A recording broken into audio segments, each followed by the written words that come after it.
salaada roobdoonta ayaa laga tukaday magaalada Burco ee xarunta gobolka Togdheer waxaana dadweynaha kala duwan ay isugu soo baxeen garoonka kubadda cagta ayagoona halkaasi ay wadaadadu uga soo jeediyeen hadallo waana iyo dardaaran ah isla markaana bulshada qaybaheeda kala duwan ugu baaqeen inay alla ka cabsiga badiyaan isla markaana ay iska dhaafaan dunuubta waa kuwan qaar ka mid ah culimada waaweyn ee gobolka Togdheer iyo madaxda gobolka oo arrimahaasi ka hadlaya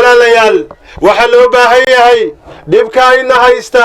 waxay naga qaadi karaya inaynu ilaahay u soo noqono khalqiga oo dhan haday isu tagaan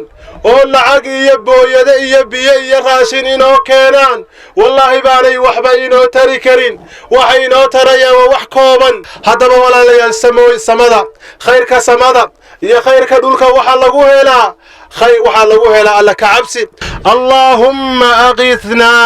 اللهم أغثنا اللهم أغثنا اللهم اسقنا غيثا مغيثا اللهم اسقنا غيثا مريئا مريعا سن la socono baa ogtiin waliba oo kala badnaanay gobolada galbeedka ay aad ugu badan tahay abaartu ilaahay waxaan uga bareenaa ummadda muslimiinta ah Somaliland ku dhaqan ilaahay roob raxmad uu siiyo waxaan halkaas soo taagnay yar iyo weyn waxaan soo taagnay inuu gacmaha ilaahay u taagno waynu barinay insha Allah seen ilaahay uga barinayna ilaahay wuu naga aqbalaya ducada in ilaahay abaartii naga soo jibiyo ilaahay ka barina dadkana waxa loo baahan yahay inay iscaafiyaan oo dadku hadaan iscaafiyeen oo issaamixin aqbalka laga aqbalaya wax laga aqbalaya waa adkaanaysa marka dadku jamiican weyn qof waliba oo cid kale saamaxo ilaahayna waxaan ka barin ilaahay abaartii naga soo jabiyo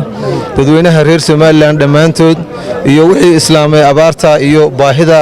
ummadda islaamka haysata wax ka tari karayaan waxaan ugu baaqaynay gobol iyo degmo iyo qarankaba si weyn looga qayb galo shirf xaajadahaydo iyadaan cid isaandhayn uduglay sugu sheego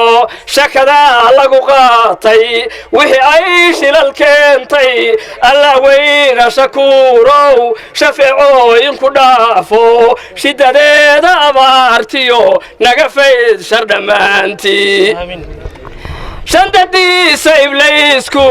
inta uu sharka buuxsho shilimaadna dul saaro sharafku ku tuhmaayo ama shiikhba u dhiibo shirqol weeye belaayo shaki uu ka ilaashe shabada cidda qaadiyo wixii ay ku shaqayse ee sharkeeduna gaadho alla weyne shakuurow shafeecooyin ku dhaafo shidadeeda abaartiyo naga fayd shar dhammaan Shabcaan Cabdiraxmaan Abukar Somali News TV Burco